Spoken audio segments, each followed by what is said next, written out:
గత కొద్ది రోజులుగా రాష్ట్రంలో జరుగుతున్న పరిస్థితులు గానీ, పరిణామాలు గానీ, ఒకవైపేమో తిరుమల లడ్డు కల్తీ జరిగిందని సిట్ చాలా స్పష్టంగా నివేదిక ఇచ్చింది. దానిలో కెమికల్స్ కలిశాయి.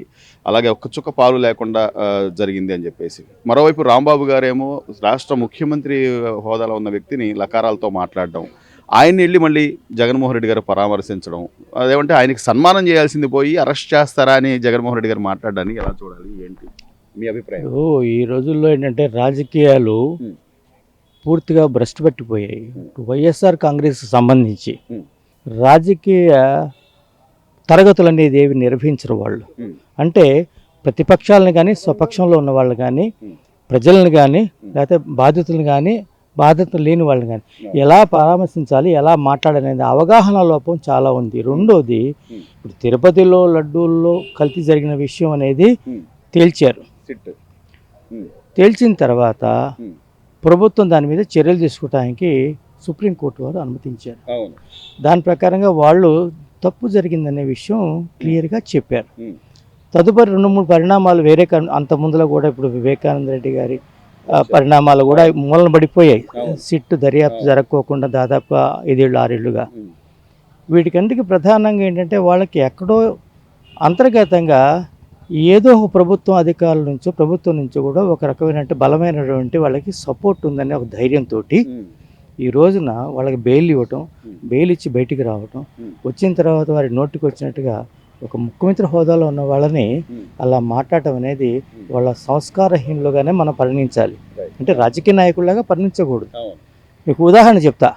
సంజీవ్ రెడ్డి గారు ఉండేవారు సీఎంగా.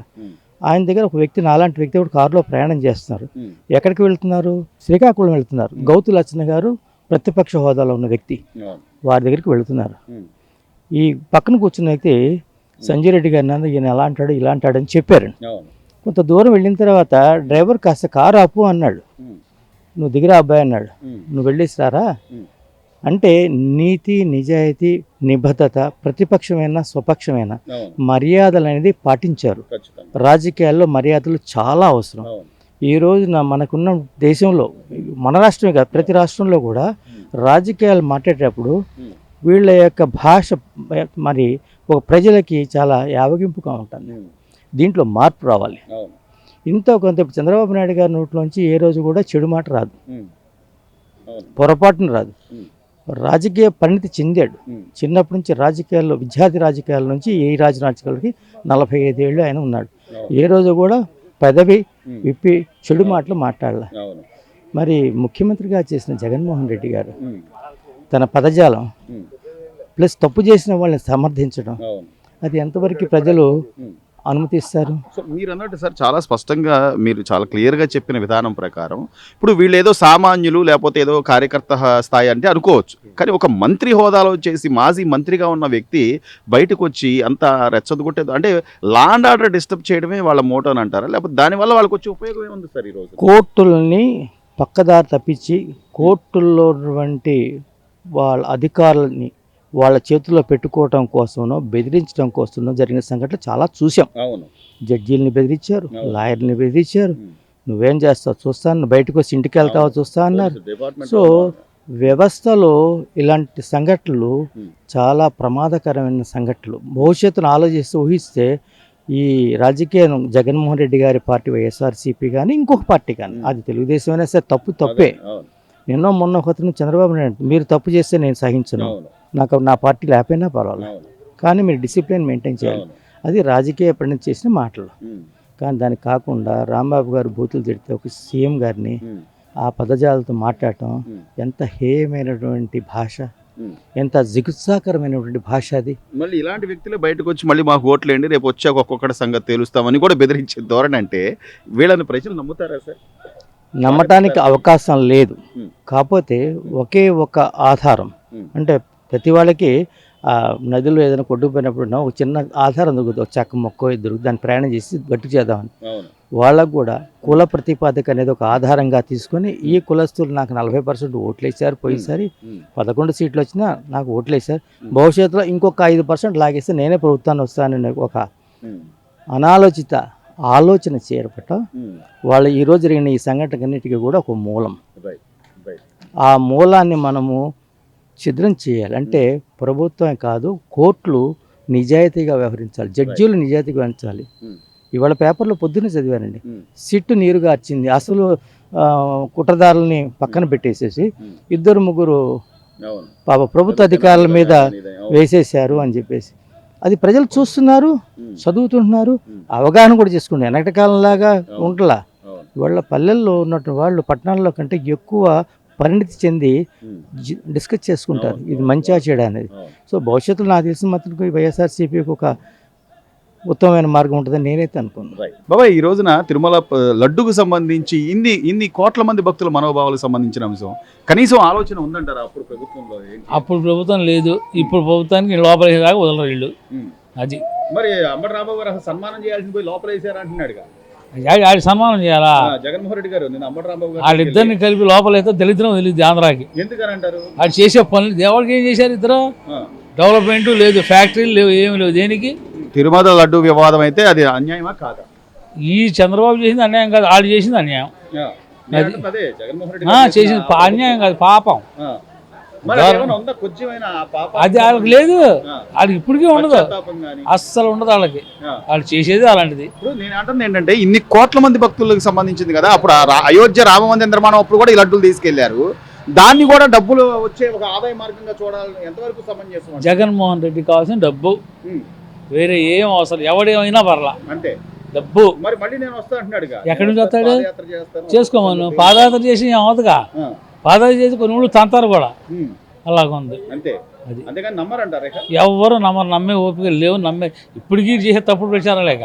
సార్, దాదాపుగా అంటే ఈ కొద్ది రోజులుగా జరుగుతున్న ఈ తిరుమల లడ్డు పవిత్రతకి సంబంధించి మనం ప్రసాదం అంటే ఎంతో పవిత్రంగా భావిస్తాం, దాన్ని కూడా ఒక ఆదాయ వనరుగా చూశారు గత ప్రభుత్వం. దాని మీద మీ అభిప్రాయం ఏంటి సార్? మీరు ఏమనుకుంటారు? ఏమో సార్, పాత ఏం జరిగిందో మనకు తెలియదు, దేవుడికి ఎరుగు. కానీ లడ్డు అప్పుడు దాని మీద ఇప్పుడైతే బాగుంది, టేస్ట్ బాగుంది, అంతవరకు అయితే చెప్పగలం. మీరు గతంలో వెళ్ళారా సార్? నేను ప్రతి సంవత్సరం 2 సార్లు వెళ్తాను. అప్పుడు ఎలా అనిపించింది మీకు అసలు? ఈ లడ్డు అసలు పక్కన పెట్టేసేవాళ్ళం, తినేవాళ్ళం కాదు కదా. ఏదో దేవుడి ప్రసాదం కాబట్టి కొంచెం తినేవాళ్ళం. ఇప్పుడైతే చక్కగా అది మనకి గెస్ట్ చేయలేము సార్. మేము అయితే అంత గెస్ట్ చేయలేదు. లడ్డు ఏమనుకోండి ఏమంటే మా మాస్టర్లు మారుండొచ్చు, లేకపోతే ఇంకోటి వేస్తాం ఎక్స్ అనుకున్నాం. కానీ బట్ ఇప్పుడు టేస్ట్ అంటే లడ్డు చక్కగా ఫుల్ లడ్డు తినేస్తున్నాం, హ్యాపీగా తినేస్తున్నాం. అది కనీసం ఈ భక్తుల మనోభావాలకు సంబంధించిన అంశం అని కూడా ఆలోచించలేదంటారా? ఏమో సార్, ఎందుకంటే రాజకీయంగా మనకేం తెలియదు, రాజకీయం గురించి కదా ముందు, కానీ మనకైతే పెద్దగా తెలియదు. కానీ రాంబాబు గారి వ్యాఖ్యలు ఎలా చూస్తారు? అమ్మో సార్, అవన్నీ వద్దు సార్, దేవుడు దయచేసి మాత్రం అవన్నీ వద్దు సార్. ఎందుకంటే మేము రాజకీయం కాదు, మేము బిజినెస్ పీపుల్. మేము కాకపోతే అంటే లడ్డు అయితే బాగుంది, ఇబ్బంది లేదు, ఇబ్బంది లేదు, ఏం పర్లేదు, ఇబ్బంది లేదు సార్. మీరేమంటారు తిరుమల లడ్డు సంబంధించి? మీ అభిప్రాయం ఏంటి? మీరేమనుకుంటున్నారు? అప్పుడు తప్పంటారా లేదా ఏంటి? అది అభిప్రాయం అంటే అది టెస్టింగ్లు చేస్తే గానీ అభిప్రాయాలు ఎవరు అంటే ఇచ్చింది కదా, ఆల్రెడీ ఇచ్చింది సిట్, దానిలో కల్తీ జరిగింది, ఒక్క చుక్క పాలు లేకుండా నెయ్యి తయారు చేశారని చెప్పి ఆ కెమికల్స్ తో న్యాయమేనంటారా? కెమికల్స్ అది టెస్ట్ చేస్తేనే కదా తెలిసేది, ల్యాబ్ టెస్టింగ్ అయితేనే కదా తెలిసేది ఎవరనేది. 100 మంది 100 మాట్లాడుకున్నా అది చెప్పలేము. అది కరెక్ట్గా చేయాలంటే అదే, ఆ తర్వాత టేస్ట్, ఆ టేస్ట్ని బట్టి జనాలకు చెప్తారు. అది అప్పుడు ఎలా ఉండేది అంటారు? మీ అభిప్రాయం, మీరు కూడా వెళ్ళి ఉంటారు తిరుమల నాకు తెలిసి. అప్పుడు ఎలా వెళ్ళి చాలా రోజులు అయిందిలేండి. ఇప్పుడు ఎలా ఉంది బాబాయ్? ఇప్పుడు అనేది ఇప్పుడు వెళ్ళలేదు ఇంకా. సో ఒకవేళ జరుగుంటే, అలాంటి కల్తీ ఏదైనా జరుగుంటే వాళ్ళని శిక్షించాలా లేదు? ఎవరైనా అంతే, తప్పు చేస్తే ఎవరైనా శిక్షిస్తారు. కొద్ది రోజులుగా జరుగుతున్నటువంటి ఈ లడ్డు వ్యవహారం మీద ఇప్పటికీ కూడా అంటే జరిగిన తప్పు జరిగింది, కనీసం తప్పు అని ఒప్పుకోకపోగా దాన్ని ఇంకా కాంట్రవర్షియల్ చేసి, లేకపోతే ఏదో ఒక లా అండ్ ఆర్డర్ డిస్టర్బ్ చేయాలనే పరిస్థితులు ఉన్నాయి. ఏమనుకుంటున్నారు దాని గురించి? గత ప్రభుత్వం పని పాట లేదు, వాళ్ళకి తిన్నది అరగట్లేదు, గ్యాస్ ప్రాబ్లము. అంతకుముందు తిరుపతి వెళితే చిన్నప్పటి నుంచి కానీ మన పూర్వీకుల నుంచి కానీ ఆ సువాసన అనేది అద్భుతంగా వచ్చేది. గత 5 ఏళ్ళు వాసన చూద్దామన్నా లేదు, మన నెయ్యి తీసుకెళ్ళి మనం పీల్చుకోవాలి అక్కడికి వెళ్ళి. ఇప్పుడు కూటమి ప్రభుత్వం రాగానే ఆటోమేటిక్గా అక్కడ అడుగు పెట్టంగానే సువాసనతో వస్తుంది. నిదర్శనం అదే. వాళ్ళు ఇది చెప్పక్కలు ఇది చెప్పక్కలు, పబ్లిక్ మనం అందరం మన హిందూ దేవాలయాన్ని మనం కాపాడుకోవాలి. కరెక్ట్ అయిన ప్రభుత్వం వచ్చింది, మంచి నాయకులు వచ్చారు, అవగాహన పద్ధతిగా జరుగుతుంది. కానీ అంటే సిట్ క్లియర్గా ఒక్క చుక్క పాలు లేకుండా కల్తీ నెయ్యి చేశారు, దీనిలో కెమికల్స్ కలిపారు, లేకపోతే పామాయిల్ కలిపారంటే ఇన్ని కోట్ల మంది భక్తుల మనోభావాలకు సంబంధించిన కనీసం ఆలోచించలేదంటారా? మీరు చెప్పింది వాస్తవం. వాళ్ళకి డబ్బు కావాలి, మద్యం ఉన్నది, సెరైడ్స్ 5 రూపాయలు 6 రూపాయలు వాళ్ళే చెప్తున్నారు, స్పెషలిస్టులు చెప్తున్నారు, సీనియర్ నాయకులు చెప్తున్నారు 100 రూపాయలు అమ్ముతున్నారు. అంటే ఎంత లాభం వచ్చింది? ఫోన్పే లేదు, అంతా క్యాషే. ఇప్పుడున్న కూటమి ప్రభుత్వం మొత్తం క్యాష్ పెట్టింది, ఓపెన్ ఆక్షన్ పెట్టింది, ఓపెన్లుగా చేస్తుంది. అంతకుముందు గవర్నమెంట్ది అన్నాడు, డబ్బులు ఎక్కడికి వెళ్ళిపోయినాయి? అలాగే ఎండోమెంట్ డబ్బులు కూడా మన హిందూ దేవాలయం తీసుకున్నారు. మిగతా అందరు దేవుళ్ళు ఒకటే, భగవంతుడు అనేవాడు అందరూ ఒకటే, కానీ కేవలం హిందూ దేవాలయాలు ఇవాళ డబ్బులు తీసుకొని స్థలాలు అమ్మేసి కబ్జాలు చేసి ఎన్నో జరుగుతున్నారు. ఇక్కడ ఉన్న ఒక ఉన్నతమైన పదవిలో ఉండి, గత ప్రభుత్వంలో మంత్రి ఉండి, ఒక హిందూ అయి ఉండి ఏం చేశాడు? వాళ్ళు ఏదో నీతి కబుర్లు చెప్తున్నారు. అందరు డబ్బులు ఇస్తే జనాలు వేసుకుని వెళ్తాను కంప్లైంట్ పెడుతున్నారు. తిన్నది అరక్క. గత ప్రభుత్వం చేసింది అంతా మన హిందూ మతానికి సంబంధించి, కానీ అసలు ఏ మతానికి చేయలే. వాళ్ళ మినిస్టర్లు వాళ్ళు దోచుకున్నారే తప్ప ఇంకేంటే ఇది పబ్లిక్ తెలుసుకుని జరిగిన తప్పుని ఒప్పుకోకపోగా ఈ రోజున అంబటి రాంబాబు లాంటి వ్యాఖ్యలు ఆయన బయటకు వచ్చి ఒక లకారంతో మాట్లాడి రాష్ట్ర ముఖ్యమంత్రి, ఆయన వయసు కూడా కనీసం చూడాల్సిన బాధ్యత లేకుండా మాట్లాడిన ఆయన మళ్ళీ నిన్న వెళ్ళి జగన్మోహన్ రెడ్డి గారు పరామర్శించి అసలు ఆయన సన్మానించాల్సింది పోయి అరెస్ట్ చేస్తారేంటని అడుగుతున్నాడు. ఆయన పని పాటు ఏముంది? సీఎంగా ఉన్నప్పుడు ఏ రోజున ప్రెస్ మీట్ పెట్టాడా? పబ్లిక్ బయటికి వచ్చాడా? ఆడోళ్ళలాగా స్నానాలు చేసినప్పుడు తరలో పూర్వీకులు గేట్లు ఉండేవి కావు, గొడ్లు కట్టుకునేవాళ్ళు. అలా గొడ్లు కట్టుకుని వచ్చిన సీఎం ఇంక పనే ఉంది, ఇంకా ఆయనకి ప్రెస్ మీట్ పెట్టాడు, పబ్లిక్లో మాట్లాడాడు, మన డబ్బులు దోచుకున్నాడు, మన డబ్బులు తిన్నాడు. మరి వాళ్ళకి సపోర్ట్ చేస్తేనే కదా వీళ్ళు బ్లాక్ మనీ అంతా వీళ్ళు డబ్బులు అడ్జస్ట్మెంట్ అవడం కోసం మాట్లాడుకోవడానికి ఇలా చేస్తున్నాడు. అంతే తప్ప ఉపయోగం ఏమీ లేదు. కూటమి ప్రభుత్వమే వస్తుంది. గత 15 ఏళ్ళు కాదు కదా, పిల్లల భవిష్యత్తు బాగుండాలంటే, చదువుకున్నోడు ఆలోచించాలంటే ఈ ప్రభుత్వం నాయకులే ఉండాలి.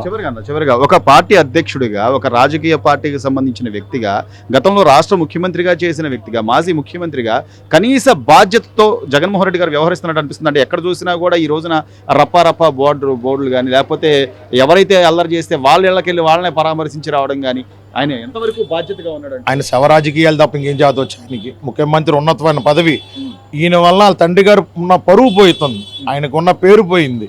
ఈయన చేసిన అరాచకాలకి, ఈయన చేసే క్రిమినల్ మెంటాలిటీకి, ఆయన బూతులు మాడట్లేదని మాజీ మంత్రులు చెప్తున్నారు. ఒకసారి గూగుల్లో కొడితే వస్తుంది. మీడియా అబద్ధం చెప్పదు కదా, మేము పబ్లిక్ అబద్ధం చెప్పం కదా. ఒకసారి గూగుల్లో కొట్టుకుంటే రపరప అనేది ఏంటి అనేది, గత ప్రభుత్వం చేసింది ఏంటి, ఇప్పుడు రోడ్లు కానీ ఇవి కానీ ఎన్ని రకాల మార్పులు కనపడుతున్నాయో ప్రజలకు అందరికీ తెలుసు. ఇంకో జన్మ ఎత్తాలి, రాసుకోండి. ఈసారి 0 వస్తుంది తప్ప 11 సీట్లు కూడా రావు.